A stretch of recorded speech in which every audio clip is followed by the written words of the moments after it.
You know that feeling when the power goes out? Everything just stops. It's annoying for a few hours, sure. But what if it wasn't just a few hours? What if the very system that powers our entire world started to, well, fall apart? Today, we're going to dig into just how fragile that system really is. So that's the big question, right? Just how fragile is our power grid? A really interesting article from Solar Installers of Florida tackles this head on, and they use a pretty shocking real-world event to show just how vulnerable we all might be. So the core idea here is that our electrical grid, think of it as the circulatory system for our whole society, it's getting old. It's being pushed to its limits, and the cracks are definitely starting to show.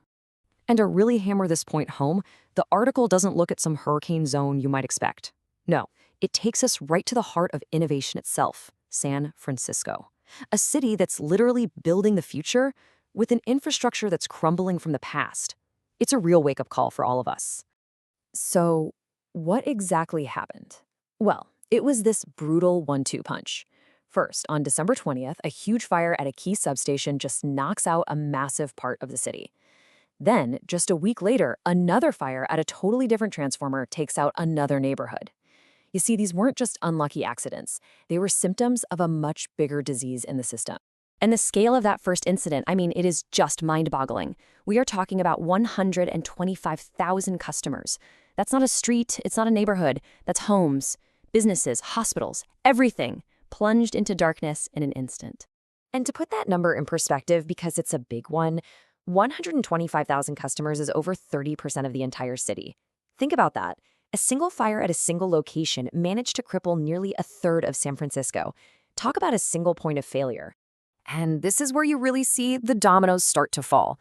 It wasn't just the lights going out. The city's transit system, BART, went dark. Traffic lights died, creating total chaos in the streets. Even the futuristic self-driving cars just stopped, confused, clogging up intersections. The whole rhythm of the city just broke down.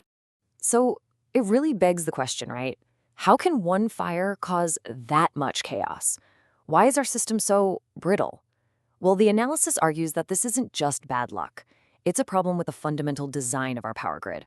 The problem has a name, centralized reliance. And it's a fancy way of saying we've put all of our eggs into one giant, old, and kinda rickety basket. We depend 100% on the main utility grid, which means when one piece of it breaks, we are all left completely exposed. So this kind of system has three big weak spots. First, you've got aging hardware, stuff that was built decades ago for a totally different world.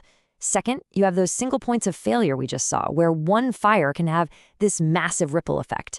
And third, when things do go wrong, the emergency fixes, well, they often create a whole new set of nightmares for the people on the ground. And that last point, wow, this quote from the article really hits home. To get the power back on, the utility had to roll in these massive diesel generators. But just imagine, you're already in the dark, and now your solution is to listen to a deafening roar 24/7 and breathe in nasty fumes. The emergency fix was just another problem to deal with. Okay, so that's the diagnosis, a fragile, centralized grid. But the analysis doesn't just leave us there, which is good. It pivots to a solution, a way for people to basically take back control and get their own energy security. And the solution they propose is to create your own personal microgrid. What does that mean? It means combining solar panels on your roof with a battery in your home. It lets you generate your own power, store it, and, here's the key part, use it even when the main grid is down for the count. So how does it actually work during a blackout? Well, it's pretty amazing, actually. It's a totally seamless process. Step 1, the main grid fails. Step 2, your home battery kicks in instantly, like in a millisecond. And step 3, your lights, your Wi-Fi, your fridge, they all just stay on. You might not even know the power went out. And this really puts it in black and white. Let's go back to that San Francisco situation. You've got the utilities fix on one side, a loud, polluting diesel generator that takes time to get running, and on the other side, a home battery system. It's silent, it's clean, and it's instantaneous. It's really no comparison. So the article lays out these key benefits. Of course, you get silent, clean backup power, but it's more than that. It's about having this seamless shield around your home. And they also make a financial argument. By generating your own power, you can protect yourself from the rate hikes that are almost certainly coming to pay for fixing that old grid. So after looking at the problem and the proposed solution, We get to the final big takeaway. This is what it all boils down to. What does this actually mean for you? And here it is. This one line from the article says it all. The grid is fragile. Your home shouldn't be. It's such a simple, powerful idea. It reframes the whole issue from an inconvenience into a matter of personal security and resilience. And it leaves us with a really critical question to think about.